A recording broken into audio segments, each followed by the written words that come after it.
سلام پھیرتے ہی میں دوبارہ سجدے میں جا گری اور تڑپ کر رونے لگی۔ اتنی ہی دیر میں آمنہ میرے کمرے میں آ گئی اور مجھے حیرت زدہ آنکھوں سے دیکھنے لگی۔ جب میں سجدے سے اٹھی تو میرے قریب آئی اور کہنے لگی، جو نصیب میں نہیں ہونا وہ یوں تڑپنے سے بھی نہیں ملتے۔ حیرت ہوتی ہے مجھے تم پہ اکثر کہ سجدہ تم خدا کو کرتی ہو اور اختلاف بھی اس کے فیصلوں سے رکھتی ہو، صبر بھی کرتی ہو اور پھر اس کی مصلحتوں سے لڑتی بھی ہو۔ آخر کیوں ایسا کرتی ہو؟ سجدہ کرتی بھی ہو تو اپنی غرض کے خاطر کرتی ہو۔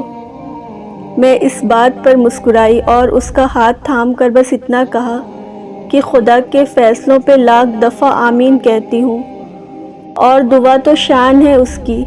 میں دعا کر کے اس کے فیصلوں سے اختلاف نہیں جتاتی، بلکہ اس کو بتاتی ہوں کہ مجھے اس کے معجزوں پر بھی یقین ہے۔ صبر میں اس کی رضا کے لیے کرتی ہوں اور سجدہ بھی اس کے حق کا ہے۔ وہ توفیق دیتا ہے تو ہی سر کو جھکاتی ہوں۔ کوئی اور سمجھ نہیں سکتا یہ دکھ، اس لیے اس کو تڑپ کر دکھاتی ہوں کہ یا اللہ دیکھو آپ کی بندی تھک گئی ہے اب۔ تم نے تو غرض کا کہہ دیا سجدہ، یہ تو وہی جانتا ہے کہ کس کرب کا سجدہ کرتی ہوں۔ تم جیتا ہوا دیکھتی ہو مجھے، مگر وہ جانتا ہے کہ میں کتنی دفعہ مرتی ہوں۔ یہ سن کر آمنہ نے نم آنکھوں سے مجھے دیکھا اور گلے سے لگا لیا۔ صبح کے 4 بج رہے تھے۔ وہ تہجد پڑھ چکی تھی اور اب وہ اپنے رب سے دعا کر رہی تھی، یا اللہ میں تنہا ہوں، میری مدد کر میرے رب۔ مجھے ایسا لگ رہا ہے کہ میں کسی گہرے کالے سمندر میں پھنس چکی ہوں۔ میرے ارد گرد صرف اندھیرا ہے، مجھے صرف اس سمندر کی تیز لہریں سنائی دے رہی ہیں۔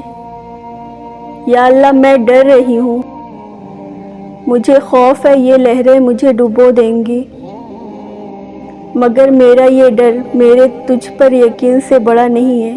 میں تجھ سے نا امید نہیں ہوں، میں جانتی ہوں تو مجھے اس سمندر سے نکالے گا۔ یا رب میرا بس تو ہی سہارا ہے، میرے مالک میری مدد کر۔ وہ روتی ہوئی سجدوں میں گر گئی اور اس کی سسکیاں بتا رہی تھی کہ اس کی دعا عرش تک پہنچ گئی ہے۔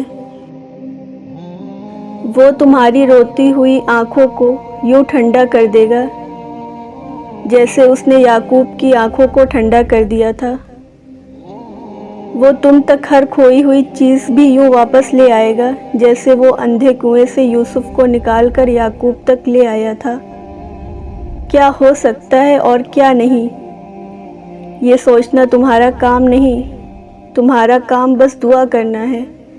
پھر دیکھو وہ ایسے معجزے لائے گا کہ تمہارے رونگٹے کھڑے ہو جائیں گے۔